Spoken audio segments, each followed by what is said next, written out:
à celle d'entre vous qui se soumet entièrement à Allah et à son messager, et fait le bien. Nous attribuerons le double de sa récompense et lui réserverons des dons généreux. Ô femmes du prophète, vous n'êtes semblables à aucune des autres femmes. Si vous faites montre de piété, n'adoucissez pas vos propos, pour que les cœurs malades n'aient pas des vues malsaines sur vous. Ne tenez que des propos décents. Demeurez dans vos foyers et n'exhibez pas vos charmes, comme faisaient les femmes de l'époque pré-islamique, Jahiliya. Accomplissez la salat. Acquittez-vous de la zakat, obéissez à Allah et à son messager. Allah ne veut qu'éloigner de vous la souillure, aux gens de la maison du prophète. Il veut vous purifier complètement. Évoquez les versets d'Allah et la sagesse qui sont récités dans vos demeures. Allah est subtil et informé. Les musulmans et les musulmanes, les croyants et les croyantes, les soumis et les soumises, les loyaux et les loyales, les endurants et les endurantes, ceux et celles qui se recueillent, ceux et celles qui font la charité, les jeûneurs et les jeûneuses, ceux et celles qui préservent leur chasteté et ceux et celles qui évoquent fréquemment le nom d'Allah, à tout cela, Allah a préparé un pardon et une immense récompense. Il n'appartient nullement à un croyant ou à une croyante, lorsqu'Allah et son messager ont décidé d'une affaire, d'avoir le choix d'en décider à leur tour. Quiconque désobéit à Allah et à son messager s'égare manifestement.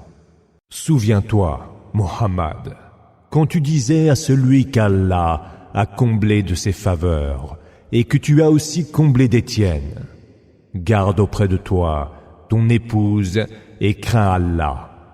Tu cachais alors en toi-même ce qu'Allah allait dévoiler. Tu craignais les hommes, alors qu'Allah est plus digne que tu le craignes. Lorsque Zaïd eut mis fin à tout rapport avec elle, nous te la donnâmes comme épouse, afin que les croyants n'aient plus à s'embarrasser d'épouser les femmes de leurs fils adoptifs, une fois que ces derniers cessent tout rapport avec elles.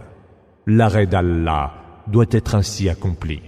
Il n'est aucun reproche à faire au prophète en ce qu'Allah lui a prescrit selon la règle divine, établie depuis toujours pour ceux qui ont vécu par le passé.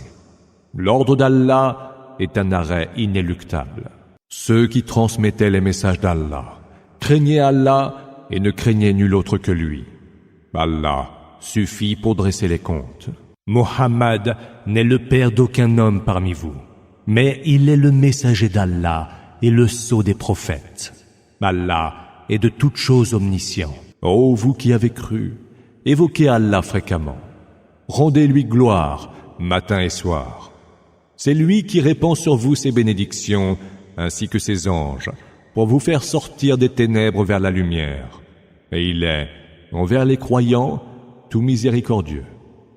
La salutation qui leur sera adressée, le jour où ils le rencontreront, sera paix, salam. Et il leur a préparé une large récompense. Ô prophète, nous t'avons envoyé en témoin, en annonciateur et en avertisseur, pour appeler à Allah avec sa permission et pour éclairer en flambeau lumineux. Annonce l'heureuse nouvelle aux croyants qu'ils auront d'Allah une grande faveur. N'obéis pas aux mécréants et aux hypocrites. Ne fais pas grand cas de leurs méfaits. Confie-toi à Allah, qu'Allah te suffise en parfait protecteur. Ô vous qui avez cru, quand vous épousez des croyantes, puis divorcez d'avec elles avant d'avoir consommé le mariage, vous n'avez aucune période de viduité, idda, à leur imposer. Offrez-leur en jouissance quelques biens compensatoires et libérez-les d'une bien belle manière. Ô prophète, nous t'avons rendu licite tes épouses, que tu as dotées d'un mahr, tes esclaves ou captives, que tu possèdes de droit et qu'Allah t'a accordé, les filles de ton oncle paternel, les filles de tes tantes paternelles, les filles de ton oncle maternel et les filles de tes tantes maternelles, parmi celles qui avaient émigré en ta compagnie, et toute femme croyante qui s'offre en mariage au prophète, à condition que le prophète daigne la prendre pour épouse. C'est là une faveur qui t'est destinée exclusivement et en dehors de tous les croyants. Nous savons ainsi ce que nous leur avons imposé au sujet de leurs épouses et de celles qu'ils possèdent de droit, afin qu'il ne te soit fait aucun grief. Allah est absoluteur et tout miséricordieux. Tu pourras faire attendre qui tu voudras parmi elles, et tu en retiendras à tes côtés qui tu voudras. Tu pourras, sans encourir aucun grief, en reprendre une parmi celles dont tu t'étais auparavant séparé. Cela est plus à même de les réjouir, de leur faire oublier leur chagrin et de les satisfaire de ce que tu leur as accordé à toutes. Allah sait ce que recèlent vos cœurs. Allah est omniscient et longanime. Il ne t'est plus licite d'épouser d'autres femmes, ni d'en changer, même si tu es attiré par leur beauté, hormis celles que tu possèdes de droit. Allah veille sur toutes choses. Ô vous qui avez cru, n'entrez dans les maisons du prophète que si vous êtes conviés à un repas et sans être là à attendre que celui-ci soit prêt. Mais quand vous êtes invités, entrez. Et une fois que vous avez mangé, dispersez-vous en évitant de prendre vos aises pour tenir conversation, car cela contrarie le prophète qui a honte de vous l'avouer. Allah, lui, n'a pas honte de dire la vérité. Si vous leur demandez aux épouses du prophète quelque objet, faites-le derrière un rideau. Cela est plus pur pour vos cœurs et pour les leurs. Vous n'avez pas à faire de la peine au messager d'Allah, pas plus que vous ne devez épouser jamais ces femmes après lui. Car pour Allah, il s'agit là d'un péché d'une énorme gravité. Que vous révéliez quelque chose au grand jour, ou que vous le gardiez secret, Allah sait parfaitement toutes choses. Il n'y a aucun grief à leur faire, si les femmes se montrent sans voile devant leur père, leurs fils, leurs frères, les fils de leurs frères, les fils de leurs sœurs, les femmes musulmanes et celles qu'elles possèdent de droit. Craignez Allah, ô femmes, car Allah est de toutes choses témoin. Allah et ses anges répandent les bénédictions sur le prophète. Ô vous qui avez cru, répandez donc sur lui bénédictions et salut. Ceux qui offensent Allah et son messager, Allah les maudira en ce bas monde et dans l'autre, et il leur a préparé un supplice humiliant. Et ceux qui offensent les croyants et les croyantes pour ce qu'ils n'ont pas commis assument une ignoble calomnie et un péché manifeste. Ô prophète, dis à tes épouses, à tes filles et aux femmes des croyants de ramener sur elles une partie de leur menthe. Cela, afin qu'elles puissent être reconnues et que leur soit évité d'être importunées. Allah est absoluteur et tout miséricordieux. Si les hypocrites, ceux dont les cœurs sont malades, et les colporteurs de fausses nouvelles à Médine ne mettent pas fin à leurs agissements, nous te pousserons à sévir contre eux, mais ils ne resteront plus guère en ton voisinage. Maudits ils sont, et ils seront saisis où qu'ils se trouvent, pour être tués sans aucune pitié. Telle est la tradition d'Allah, établie depuis toujours pour ceux qui ont vécu par le passé. Et tu ne saurais trouver changement à la règle d'Allah. Les hommes t'interrogent au sujet de l'heure. Dis, sa science ne relève que d'Allah. Qu'est-ce que tu en sais toi-même? L'heure est peut-être toute proche. Allah a maudit les mécréants et leur a préparé une fournaise, où ils demeureront à tout jamais sans trouver alliés ni protecteurs. Le jour où dans le feu leurs visages seront tournés et retournés, ils diront « Si seulement nous avions obéi à Allah et obéi au messager !» Ils diront encore « Seigneur, nous avons obéi à nos maîtres et à ceux qui étaient grands parmi nous, et ils nous ont fait perdre le chemin droit. Seigneur, fais-leur subir le double du supplice et maudis-les de la plus grande des malédictions. » Oh, vous qui avez cru, ne soyez pas comme ceux qui ont offensé Moïse.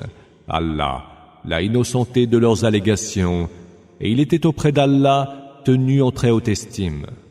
Oh, vous qui avez cru, craignez Allah, tenez des propos justes et droits. Il rendra vos œuvres meilleures et vous pardonnera vos péchés. Quiconque obéit à Allah et à son messager atteindra la plus grande des réussites. Nous avons proposé aux cieux, à la terre et aux montagnes, d'assumer la charge du discernement entre le vrai et le faux. Mais ils ont refusé de l'assumer et ont pris peur. L'homme l'a assumé, car il est grandement injuste et si ignorant. Tout cela afin qu'Allah soumette au supplice les hypocrites, qu'ils soient hommes ou femmes, et les associâtres, qu'ils soient hommes ou femmes, et accepte le repentir des croyants et des croyantes. Allah est absoluteur et tout miséricordieux. Au nom d'Allah, le tout clément, le tout miséricordieux. Louange à Allah, à qui appartient ce qui est dans les cieux et sur terre. À lui la louange dans l'autre monde. Il est le sage, l'informé.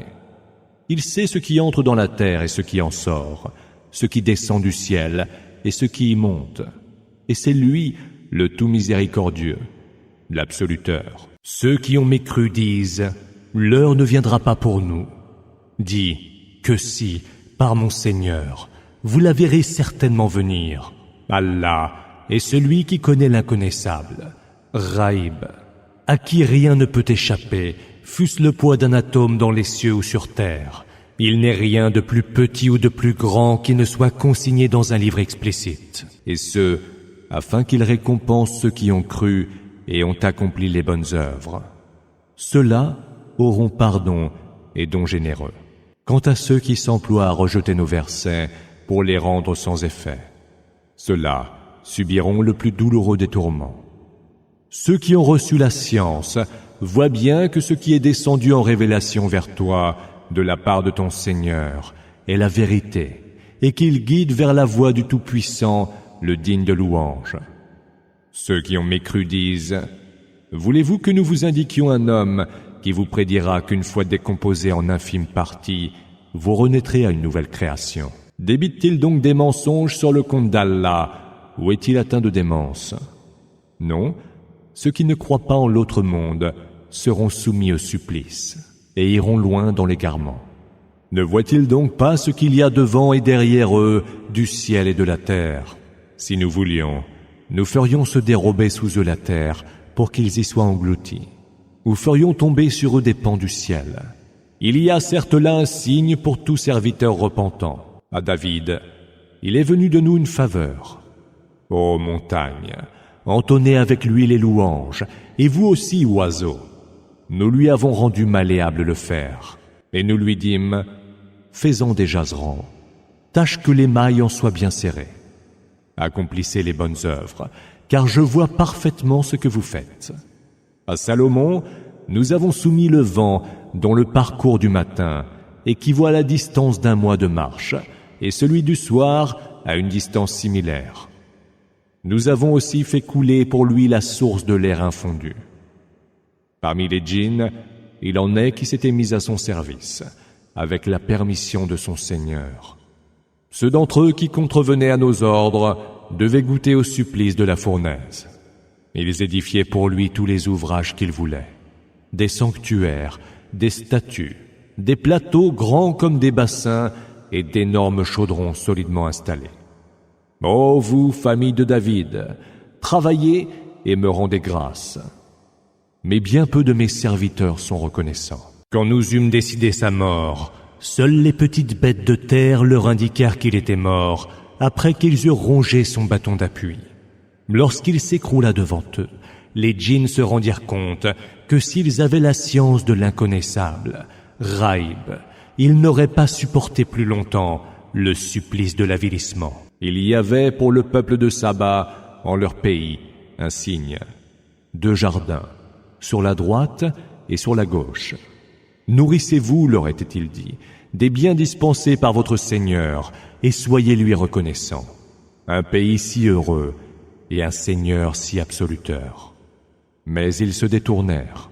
Alors, nous leur envoyâmes les flots impétueux du barrage, et nous substituâmes à leur jardin 2 autres fruits amers, des tamaris et quelques rares jujubiers. C'est ainsi que nous les avons sanctionnés de leur mécréance. Serions-nous sanctionnés de cette manière, un autre que le mécréant? Entre eux et les cités que nous avons bénies, nous établîmes des villes qui se prolongeaient les unes les autres. Nous avons déterminé avec mesure les distances qui les séparaient, et nous dîmes, voyagez donc entre elles, de nuit comme de jour, en toute sûreté. Mais ils dirent, fais, Seigneur, que les distances séparant nos cités soient plus grandes. ils furent injustes envers eux-mêmes. Nous fîmes d'eux des sujets de légende, et nous les dispersâmes aux quatre vents. Il y a certes là des signes pour tous ceux qui endurent, et nous sommes grandement reconnaissants. Satan vit se confirmer ce qu'il avait supposé à leur égard. Ils le suivirent donc, excepté un groupe de croyants. Ils n'avaient pourtant aucune autorité sur eux, mais nous voulions savoir qui croyait en l'autre monde et qui était dans le doute. Ton Seigneur veille sur toute chose. Dis, invoquez donc ces prétendues divinités que vous avez prises en dehors d'Allah. Elles ne possèdent même pas le poids d'un atome des cieux et de la terre et n'ont jamais été associées à leur création. Et aucune parmi elles ne peut prétendre être son assistant. L'intercession ne servira auprès de lui qu'à ceux en faveur de qui il le permettra. Quand leur frayeur est passée, les anges disent les uns aux autres « Qu'a dit votre Seigneur ?» Les anges répondront alors « La vérité. Et c'est lui le Très-Haut, le Très Grand,